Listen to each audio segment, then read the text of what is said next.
Police in Kent, Washington are investigating a potential hate crime against a Sikh man, 39-year-old man who was approached by a masked gunman and was shot as a result of being or appearing to be from another country. Now, the 39-year-old Sikh man was working on his car in his driveway in Kent, Washington, when a man walked up wearing a mask and holding a gun. There was an altercation, and the gunman, a stocky 6-foot-tall white man, said, quote, "Go back to your own country," and pulled the trigger. Now, luckily, the victim, his name is Deep Ray, is still alive. He was shot in his arm and is recovering. He is not suffering from a fatal injury or potentially fatal injury. So one thing that I do want to note, though, is that the shooter is still on the loose and investigators are trying to figure out where he is or who he is.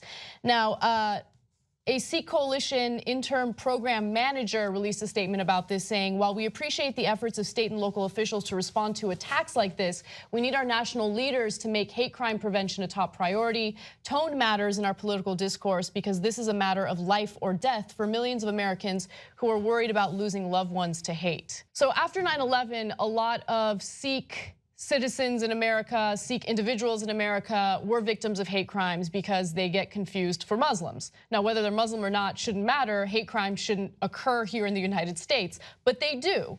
And so here's the latest victim of that type of ignorance and bigotry. So remember, just last week there were two Indian men shot in Kansas, and one of them passed away. And his father said, implored parents in India to, quote, not to send their children to the United States. So that's what's happening here and how it's being perceived in the rest of the world. Now, all the folks who were shot last week and this week are not Muslim. But the people shooting them presumably thought they were Muslim because they're ignorant bigots. So when we call bigots ignorant, it is very, very literal. So to them, Sikh wearing a turban comes from India. They couldn't possibly tell the difference between that person and someone wearing a turban that comes from, let's say, Afghanistan. Now, the reality is most Muslims in this country don't wear a turban. Almost all practicing Sikhs do. So if you're shooting someone in a turban, they are very likely to not be Muslim. But again, bigotry is not sophisticated, it's not nuanced, it's ignorant and stupid.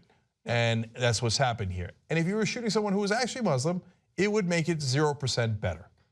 And it just drives me crazy, Anna, because I love America, I defend America outside the country all the time. Now, when you go to defend America, they say, well, it depends, doesn't it? Now, it depends on what you look like. So it's easy for you to defend America. Maybe me, in my case, I look Italian, I look Cuban, whatever I look, I might not get shot, right? You don't look Cuban, but okay. Okay, well, oh, by the way, that was an insult. Okay, but if you're brown or you're wearing a turban, is it really easy for you to say, no, America's great? No, yeah, go to America, you'll be fine. Also, a little less easy today. You also have to consider the fact that right now there is a lot of paranoia on both sides. I'm talking about, immigrants, minorities, and then also the people who buy into the fear mongering that you do hear from the leaders of this country. So, I love that comment about how rhetoric matters, especially when it comes from, the president or people in his administration, because the type of rhetoric that he uses that demonizes certain groups of people, referring to Mexicans as criminals and rapists, or referring to Muslims as terrorists and things like that, it convinces people that you need to be worried about these individuals. They're out to get you, they're out to harm you, they're the others, they're not from here. And so it leads to paranoia on the right.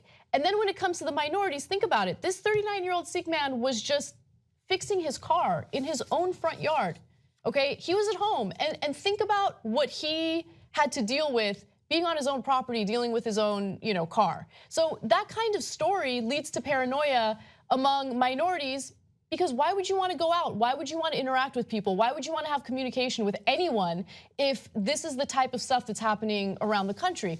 I'm a super privileged white woman, right? And I feel the paranoia.